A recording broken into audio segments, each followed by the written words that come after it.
Olá, eu sou Fernando Caldas e vamos para a nossa próxima reflexão.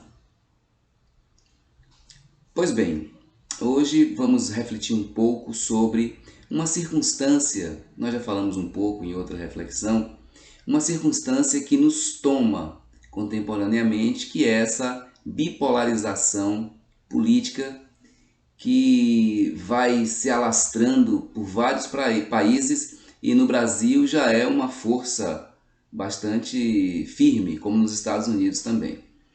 Mas na Europa vem crescendo, em Portugal, na Espanha, na França, na Itália, Hungria, essa visão que surgiu ou ressurgiu muito recentemente, mas que é muito antiga, que são aqueles chamados conservadores, aqueles que têm uma visão mais conservadora do mundo, das estruturas sociais e etc. Na sua obra O Futuro de uma Ilusão, Freud fala sobre o conflito entre natureza e cultura, né? Ele chega a dizer que a cultura é fruto de uma minoria que, através de um processo de coerção e de poder, estabelece as normas para a maioria. E essas normas elas se dão numa ordem estatal, numa ordem religiosa, numa ordem familiar, enfim, em todo um comando coercitivo que se estabelece ao sujeito desde quando ele tem consciência de ser vivo, na infância. Na primeira infância, ele já recebe um glossário, um manual de como se proceder, né? De como se proceder diante das circunstâncias da vida. Um manual que o toca mais sensivelmente na sua esfera, quando ele é dado na sua esfera religiosa, um manual que o toca frontalmente na esfera familiar e que o toca mais coercitivamente, como imposição, na esfera do Estado e do trabalho, né? Esse Estado socialista ou liberal, a força de trabalho que ele vai ter que disponibilizar para manter essa engrenagem funcionando, o torna também um instrumento obrigatório dessa estrutura. Discordando das doutrinas de Karl Marx, Freud vai dizer que o fato do sujeito submeter-se a uma força de trabalho, né, essa imposição que, olhando de fora, traz para ele uma série de desvantagens, quase todas, né? Não dá para pensar que isso não causa um certo gozo nesse sujeito que serve como carvão, como lenha de uma engrenagem. Há um certo gozo ou uma certa conivência com as estruturas como um todo. Há ganhos. E há também uma espécie de convicção, né? E aí já é uma coisa minha, uma espécie de convicção de que não há muitas opções, não há muitas saídas. E aí nós precisamos pensar que esse sujeito, né, que no glossário marxista é alienado, e primeiro alienado economicamente, ele foi forjado, ele foi construído, ele foi delimitado desde a sua primeira infância. Então ele se torna um sujeito não mais autônomo, não mais crítico, não mais senhor de si mesmo, perdeu as rédeas completamente. Mas eleger, a partir daí, responsáveis por esses processos de alienação, esses processos de força de trabalho, etc., submissa, conivente, eleger culpados por isso é uma certa ingenuidade, porque é um todo, é uma roda, né, que circula, e o ser humano, o indivíduo em seu estado natural, ele tende a ser a brutalidade pura da natureza. Então a cultura se estrutura como uma tentativa dinâmica, né? Os processos de aculturamento eles são eternos, como uma tentativa dinâmica de frear essas pulsões naturais, que podem dar prazeres, gozos infinitos, mas que para isso determina ou gera uma série de estruturas, situações caóticas obrigatoriamente. Se uma pessoa deseja, por exemplo, fazer sexo com a outra pessoa, existe uma série de normas sociais postas que ele não pode simplesmente estuprar essa pessoa. Mas veja que, mesmo com essas normas impostas, o indivíduo natural continua existindo, coabitando, né? E não raramente, né? E não de maneira tão tímida, habitando com todo esse cabedal coercitivo que determina a cultura. Então, não é anormal nós assistirmos notícias do tipo descoberto o pai que mantinha filhas em cativeiro e fazia sexo com elas, e engravida as filhas e tem filhos netos. Isso existe em quantidade considerável, né? O Claude Lévi-Strauss diz que, o antropólogo, diz que o incesto estabelece a cultura, né? É talvez a primeira grande norma, e a Bíblia tem alguns toques assim, algumas relações incestuosas, inclusive tidas como orientação divina. Então o incesto para ele estabelece isso que nós chamamos cultura, quer dizer, é a primeira norma, a primeira regra absoluta, né? Mesmo antes do não matarás. O não matarás, que também inclusive ganhou o estatuto religioso, sobretudo, não é cumprido. Alguns cumprem essa norma por uma orientação interna, né? Ou por um medo, né? Da punição, mas há uma quantidade imensa de pessoas que jamais considerou esse valor coercitivo como um valor aplicável a si mesmo. Então nós assistimos tragicamente o número de violência no mundo aumentar em países como os americanos, né? Tendo como exceção aí apenas o Canadá, talvez, mas os países americanos todos são muito violentos, né? Talvez Cuba não seja, por uma série de circunstâncias, pelo tamanho, inclusive, Uruguai também. Mas, de um modo geral, as Américas são muito violentas, o leste europeu é muito violento, a África é muito violenta, não é? Há uma dificuldade, inclusive, de o africano viajar de alguns países para outros sob pena de ser assaltado e assassinado no caminho, ou só assassinado por pertencer a uma outra etnia, né? Então a violência, o não matarás, nunca teve uma prioridade. Tem às vezes discursiva, mas de vez em quando os estados, em nome de uma lógica, entram em conflitos, e muitos jovens que são fabricados para serem defensores de sua pátria, né, que são treinados para entender que existe algo como uma pátria, que existe algo como uma bandeira, um hino, e que essas coisas precisam ser glorificadas, ele vai para as frentes de batalha e morre e mata. Isso é ainda hoje tratado, 2022, tratado como uma normalidade, como algo que está nos manuais, mesmo desses manuais, nesses manuais criados por essa minoria que por poder e coerção determina o que as pessoas devem fazer ou não fazer. Matar pode, desde que seja a serviço do Estado, né? A serviço dessa bandeira, desse hino. E esse conflito que existe entre esquerda e direita, né?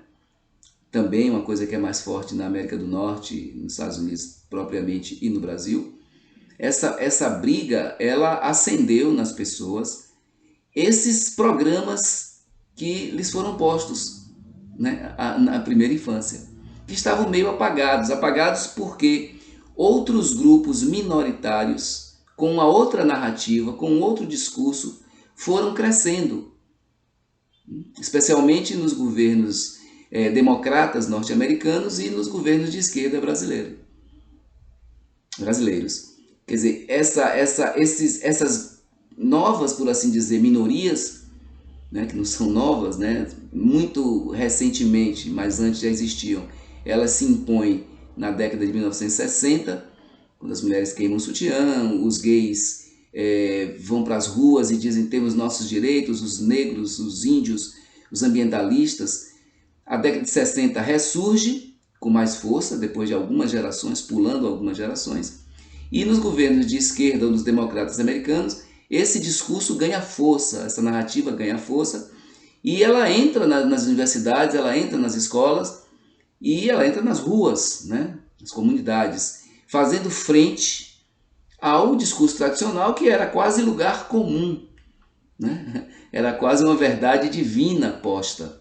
Parecido muito quando surge René Descartes, que coloca em xeque os conceitos sobre conhecimento, que até então o realismo dominava, era uma verdade plena e absoluta. Ninguém questionava se o objeto de investigação, o mundo, né, das árvores ao outro indivíduo, aos organismos menores ou ao universo, ninguém questionava se essas coisas de fato existiam ou se eram construção do sujeito. Descartes coloca isso em xeque, depois a gente andou um bocado depois disso, a ciência propriamente se estabelece a partir disso, também com a experiência dos ingleses, de Bacon, da investigação mais no campo das ciências biológicas, etc. Mas o que acontece com esse discurso, por assim dizer, novo, essa narrativa de uma outra minoria que quer estabelecer uma outra cultura, é o reacender dessas pessoas que, pare aí, não. Nós temos a verdade, nós somos a verdade. Uma verdade que segundo elas, sempre existiu. Os ditos conservadores pensam que esse modelo de mundo que está aí, ele existe há 1000 anos, 2000 anos, quando se passarmos as vistas um pouco nos manuais de história, veremos que o que se chama de conservadorismo hoje já foi algo revolucionário num tempo atrás, né? E esse movimento, esse vai e vem, essa construção coletiva de modelos que vão prevalecer numa determinada cultura, eles não é fruto de muita guerra, de muita labuta, como está acontecendo agora. Só que acontece num plano muito rasteiro, não está no plano das ideias propriamente, está no plano das agressões, porque isso também revela, e aí voltemos ao pensamento de Freud, revela a coisa do supereu, né? Um supereu absolutamente inchado demais por normas, versus não só uma pulsão natural, né, e transgressora, mas sobretudo um elemento cultural também brasileiro e norte-americano, que é a forte presença negra, que nos traz uma postura andrógena, né? Essa androgenia, esses deuses cárneos, esses deuses hormonais, que são os orixás africanos, né? Num planeta que se vive sem ter pecado, onde o sexo é algo pleno e viável, né? Então, esse povo que nos formou, americanos e brasileiros, que nos ajudou a formar, junto a outros povos, outras etnias e outras prisões culturais, por assim dizer, né? Outras acepções culturais, esse povo impulsionou este supereu dos conservadores a ficar maior, bem maior, porque ele tem não só as normas católicas, judaico-cristãs, né, ortodoxas, radicais, né, dos mandamentos todos, né, como tem também essa pressão da sua própria formação cultural negra, dizendo, quer dizer, criando conflitos muito mais profundos. Aí surge de novo esse discurso do conservador, como se não houvesse negros, como se não houvesse índios, como se não houvesse gays, como se não houvesse lésbicas, como se não houvesse nada que destoasse desse mundo, desse imaginário que os conservadores contemporâneos criaram. Então surgem essas vozes e reacendem nesses conservadores uma resistência. Dizer, não, o mundo não pode deixar de ser dominado pelos homens brancos e heterossexuais. Surge essa resistência, mas não surge apenas como resistência. Ela contra-ataca. E agora determinados grupos, porque há muitos feminismos, há muitos homossexualismos, há muitos movimentos negros, há uma distinção, não é uma coisa homogênea, mas há grupos muito significativos nesses movimentos que querem, então, participar da construção do futuro, E aí lembremos o título de Freud, o futuro dessa ilusão, o futuro desse faz de conta que é a cultura, que é essa briga para o ser humano vencer a morte através do sexo. Então esses grupos querem construir esse futuro. Eles não querem mais ficar defendendo-se, dizendo não, me respeite-me, não. Eles querem entrar nas escolas, eles querem entrar nas canções, na literatura, querem refazer, ressignificar isso que nós chamamos de ser humano. Tem até essa discussão da linguagem, né? Todos e todas, né?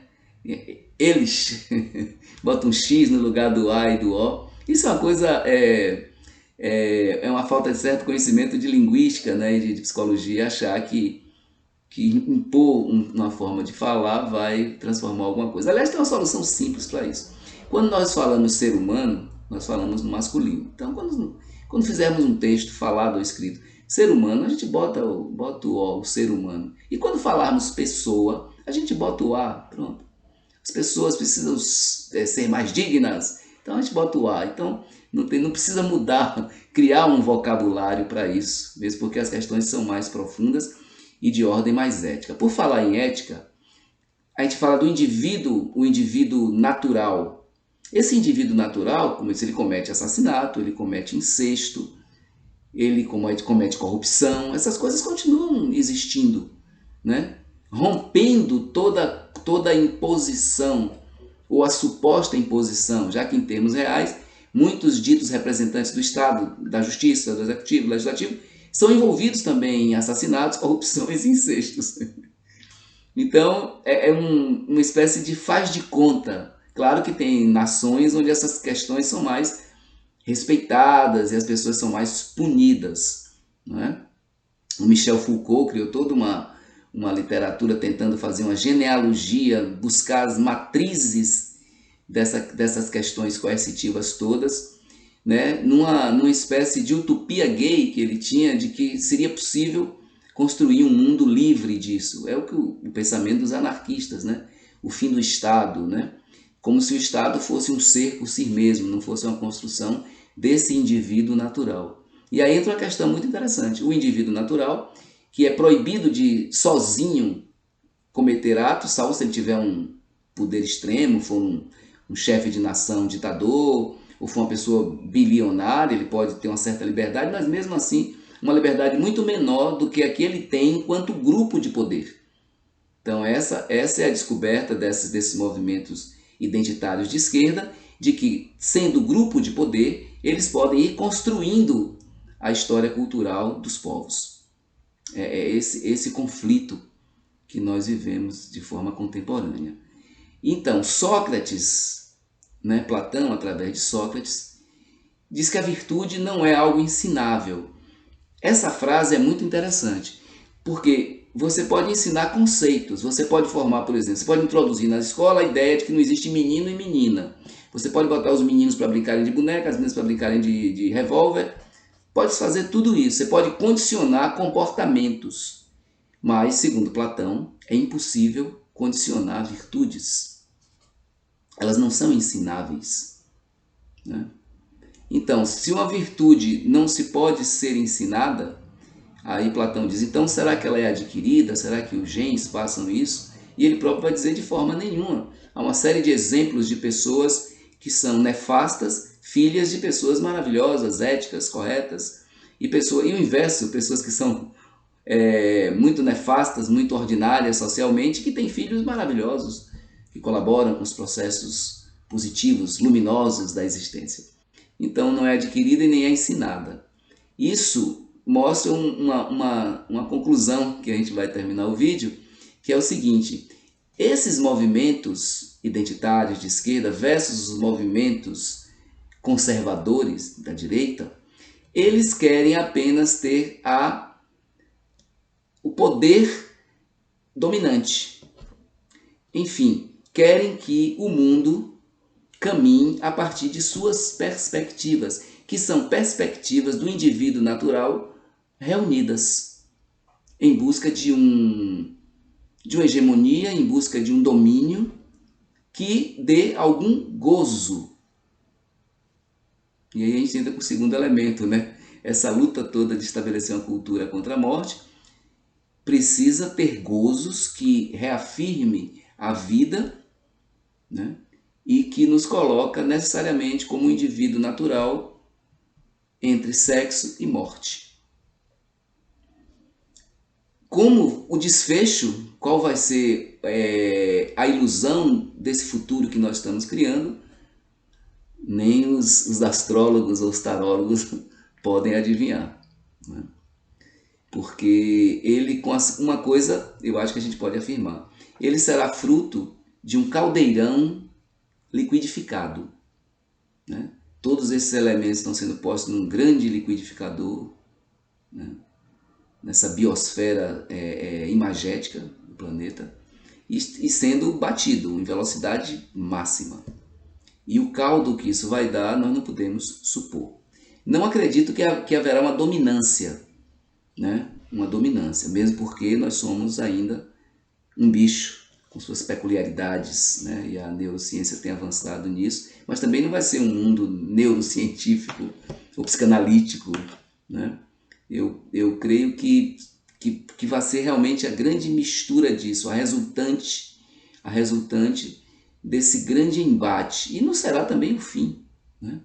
Será uma outra premissa para uma outra continuidade nisso que é a briga, né, entre cultura e natureza. Até a próxima reflexão.